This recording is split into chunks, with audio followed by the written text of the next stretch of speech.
bonne année, ya bangala na baswahili. Elengi. Tuna ngani? Tala siko bonne année baluba. Soni mawa, tini bobo soto, njala masengu madi. Epeima mama nangaye, oni to mona makambo. Ela soni aba soni na bangala bunzunga. Bunzunga boeto do kubate banga. Edo Foto sema mikaneme wapi? Mbona leo Sony oyo?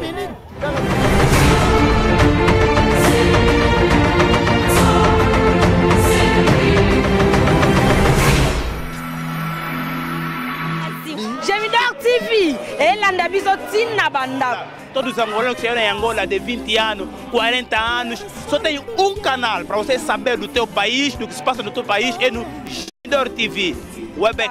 Ba histoire secret, Gemidor TV, abi misongo na poisa. Gemidor TV, yone. Vous chez Mamie Stone, Hermione Manika, Exo Minibis. Boya ebele, bomona biloko mboka, biloko ezebele, boluka partout bomona te po Mamie Stone alukaka, abimisaka, bambisa mai ya mboka, bambinzo nevia lobi et tout biloko kitoko eza chez Mamie Stone. Donc, boy, hésiter na minibus, aussi moi tant, bêta tout, so pour l'ingolia, moi taba, moi ngoulou, moi dendo, retumba, mami, ce côté qu'on a un tasakana raté. Donc, bilo quoi, bouille kitoko, donc, osa jamais dessus. Donc, boy, belé, to bengi sibino, ba gros bisous. Oh, pe bali côté, lingo comme wa kuma, lingo comme Talaka face de comme talaka face. Pose moi beauté yo. Hein? Tata et chaîne. Talaka. La produit petit langue de Simba. Deux fois. Yo on a ba produit tout. Oh yo luka ko to mona te a o mona yango biloko bien ba produit kitoko mona ka tentira Mamie Stone. Alors maison eza wapi pena na mboka nini au mais c'est dans la chaude fond canton Néchaté na place du passage centre numéro 3. Donc bientôt ouverture tu repères ça nos information donc bobanga te bonsoir ba date boye belé boye hésiter bilo akitoko ezali aboza jamais dessus. Allez bye bye. Papi bezo le ka wapi e ko le ka wapi o batubaye ba pe ko kota na ba chaîne na ko balana. So bolingi pi boke na Gemidor TV boke pa me rêver ba solution ya kuma papi bozwa ba pi bozwa ba notification nyonso kitoko ya Mamie Stone et tout nyonso wana bolanda ngo kana les deux chaînes on a FCB. Merci. Bonjour chers internautes, c'est votre humble serviteur Deo Nzinga. Nayebi ke mikolo ebele tokutani te to yesu na bitando ike kokutana na bino mukola lelo kosolola lisusu na bino na yango tozopesa pena bambote na bandeko nyonso tout partout bozwami bambote na bino ebele nayebi ke na ngolu na tata bozali malamu na mabota nyonso. Alors toye lelo mukolo ya lelo kosolola na bino lisusu parce que dernière fois bomonaki mosala nzambe alekaki na kombo ya Eli Pasteur Eli alekaki kati na Gemidor TV to solola ki na ye alors apesaki pe ba point de vue na ye na makambu oyo ezalaki ebele na yango bandeko ebele ba bengaki biso ba komelaki biso pe mituna balingaki vraiment pasteur azonga kati na studio ameka ko limbola malamu na ba mituna oyo bango batuni oyo to koyebisa bino mokona lelo na yango biso pe toyebaki kozwa contact na pasteur kotalisa ye mituna oyo bandeko batunaki soki akokaki koleka lisusu azongela biso kati na studio afin que ayeba ko répondre na mituna wana nango tozwaki vraiment ya komona ke likanisi pe ya kobenga ndeko na biso a répondaki biso alobaki aza favorable ya koleka ko expliquer bana nzambe na ba préoccupation na bango afin que bayeba kozwa miyano.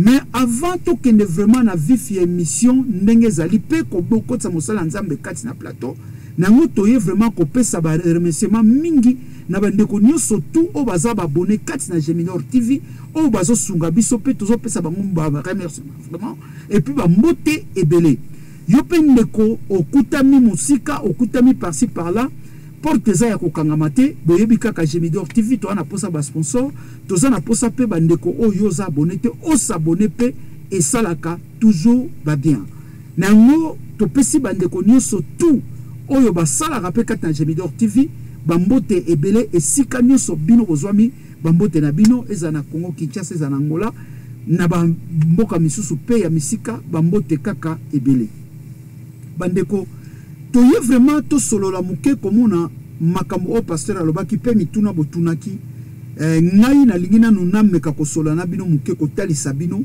parce que batebele baza ko se lamenter.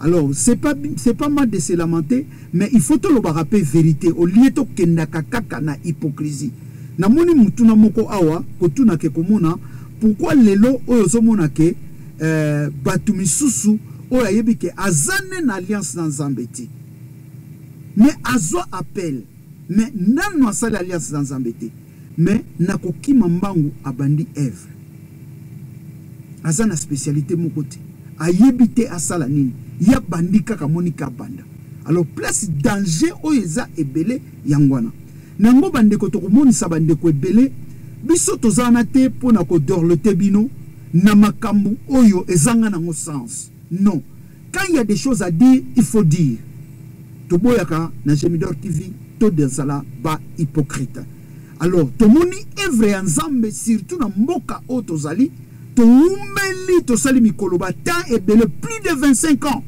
il faut to ba vérité tozo tourniquer kaka tozo tourniquer ndeko peut-être luka au revoir ndeko nanga luka au revoir alliance ou appel na yo na Nzambe parce que quand Dieu il t'appelle Nzambe tanga sala qu'appelle na mutu apesaka na provision il donne la vision apesipe provision donc tant Nzambe azo pesa yo vision azo pesa provision mais ce qui kota là ba œuvre oyo biso to sena mboka oyo za ba propre effort na biso c'était pas Dieu faut dire la vérité batu bazo forcer ya mo moni to suite ta ebele tozo tourniquer kaka mais quand on voit des autres oku tozo mona ke bango biso to mona ke lokwa biso to hériter déjà royaume des cieux ke bango bakokota te alors que kebande konanga pour mukolo wana mingi bako sala surpris yo mona ka butu moyo zo bima ozo ganga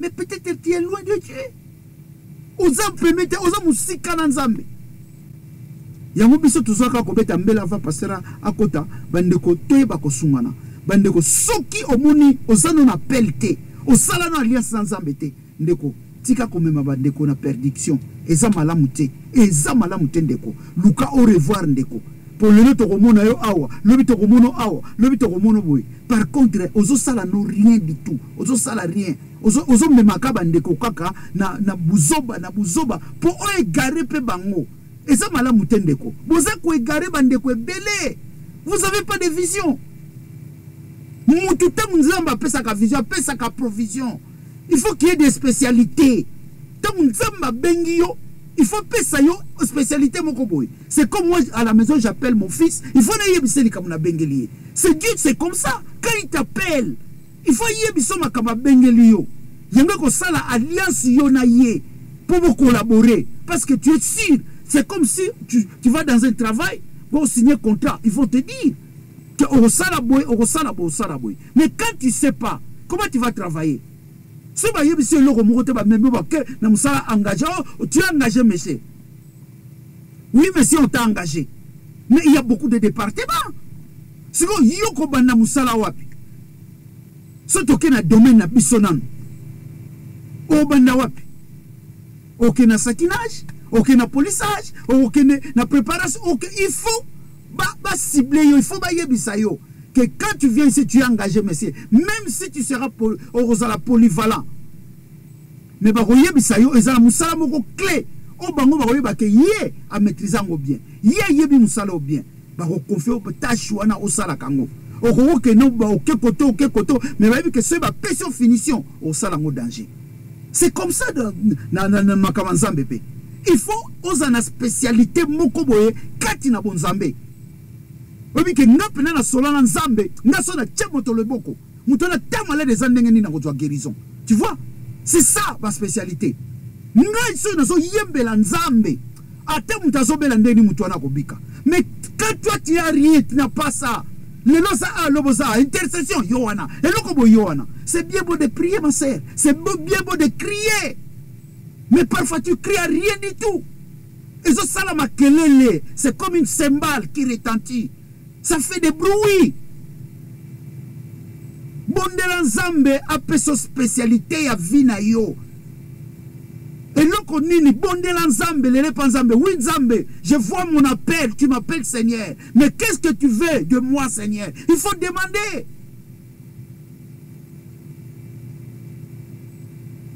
Bolingo yebate, bolingo tunate, tokenda kaka vaiki. Mutakoya na idée na emoko bo ah il faut na beta plan. C'est ça, bobenga ngonde il faut na beta plan, obeti plan. Si obeti plan ngo na ba dimension ni na idéologie ni. Au moins place bozo mema bato. Ya mwana combien des années ceux qui toquent pas ba musulmans, ba no si ba tonga danger. Tout le monde a centre musulman et salami pas même 10 ans, pas même 10 ans. Parce que le centre musulman n'a pas sakanate. Tout le monde à Genève, ça écoute bitumbana l'état bona boba tongi partout. Mais na christianisme toujours mutu na mutu azo salaka na ndene. L'église ngo peso botaka kaka, izo botaka kaka. Donc moi si kuta bota kuta lemba. Mawatro. Bobeng si pasteur ya pasteur oya oui to beng c'est na plateau pasteur aza déjà azane azo bongama okota kala mingi na plateau comme ça to lo ba mituna obino botuna ki boye ba pe mais toujours betaka mbela parce que comme mawana pas si komona ba séparation belé komona avancement mon côté zana œuvre ya nzambe et exacté c'est du mensonge oya ko lo ba ke moi j'avance azo kosa a lo kuta oza penza lo kuta tu avances à rien du tout. Nzamba pesaka ezaka na aucun chagrin. Ce qui nzamba pesi, il y a que du bonheur. Mais quand tout autour il y a la souffrance, ça vient pas de Dieu. Ça vient jamais de Dieu. Nous on a vécu des miracles, nous. On a vécu moi, ngai na mona ba miracle ndenge na nzamba. Na mona ba miracle ko sakanate panzambe. Bana nanga déjà za miracle ya ko sakanate. Les miracles, moi j'ai vu ma fille comme ça. Devant la télé, mais non à botamité. Je l'ai vu comme ça. Mais on a des témoignages, je me suis dit que le pasteur un jour, tu reçois tant solana bino, comment Dieu collabore avec des gens. Nzamba collabore avec nous sommes des collaborateurs avec, nous sommes ses collaborateurs. Mais si aujourd'hui, tous subir des chèques parce que quelque part on a des agendas cachés. Oh, ils ont ça là, ils ont kanganzela. Des gens qui n'avancent pas. Ils ont tourniqué. Ils ont bimi. Comme par-ci par-là. Vous allez avoir 15-20 églises. C'est pour faire quoi? Mais ceux qui ont lingi sont responsables. Parce que tu es déjà établi comme ça. Nzambe c'est ça là ozala yango. Kokinete na ba nino kezo nga penande na zabo nzaba talisinga na komi apôtre. Ah. Mawa vraiment mawa. Mawa vraiment mawa. Ki apôtre ngo yo komi kotala na no caractère no ya mabe. Nzambe pena mutanengo na pena yinzama kokolo bano yo oza sir pena ke yo komi apôtre. Mais nous, parce que Nzambe tanga pesaka, tanga chaka likabe pa mutu, au sentir, au mona. Yangwana bozo sala tout ko détruisaka ba vie ba ndeko mususu o ba sala vraiment vraie alliance na Nzambe. Mais bon kokate parce que la personne il a fait l'alliance avec Dieu. La ayebi alliance c'est comme David. Quand Dieu disait à David, l'homme selon mon cœur, parce que Dieu il connaissait bien David. Ce qui toque moi que toque na histoire à Job, bomoni Job. Parce qu'ils avaient l'alliance avec Dieu. Si Dieu a permis, Satan qui n'est touché, parce qu'il savait qu'il avait l'alliance avec Job. Toi, tu as quelle alliance? Tu as quelle alliance, mon frère? Tu as quelle alliance, toi, avec Dieu? Ta spécialité, c'est quoi? Dites-nous. Il y a ensemble les belés, qu'on semble la nègre de côte solo là. Impossible. Impossible. Bando revoir Bible là. Bible ko tanga ngo eza bien. Ko tanga ngo ko teya, c'est bien beau. Mais avoir la révélation de Dieu, c'est une autre chose. La révélation, c'est une autre chose. Yango ninge to zongi sikoyo de monsieur zongi to kenango plus ne mission à grandeur. Ko tali sabatu pena oza ba réalité ya vie, ba réalité ya makamanzambe. Nous on n'a pas commencé l'église ou bien à prier ici en Europe. On a commencé depuis l'enfance en Afrique. Nous on a commencé l'œuvre. On était des enfants. On commençait à prêcher à 9 ans, 10 ans. On a commencé à prêcher.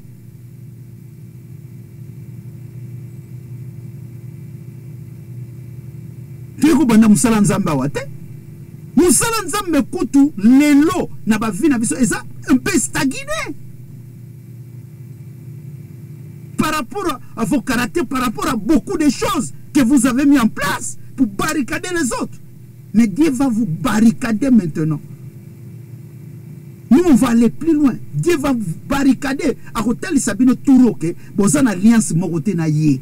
Bozala kanabino na alliance te. Boyaka kapona ko embrouiller. Dieu va vous montrer ça maintenant. Vous embrouillez trop. Ça c'est pas bon, c'est pas bon. Alors bandeko, yangwana vraiment toyaki, mais tozobino tante bolimbisa soki monoko betini baku parce que zaka ba pasi o tozomona ke makamanzambe totikela ngo aventure. Oh non, nous tous nous sommes des hommes de Dieu. Tout le monde. Moutunyo soto zaka homme de Dieu. Il n'y a pas des hommes de Satan, non. Oh non, ne touchez pas. Mais il faut arrêter tes conneries.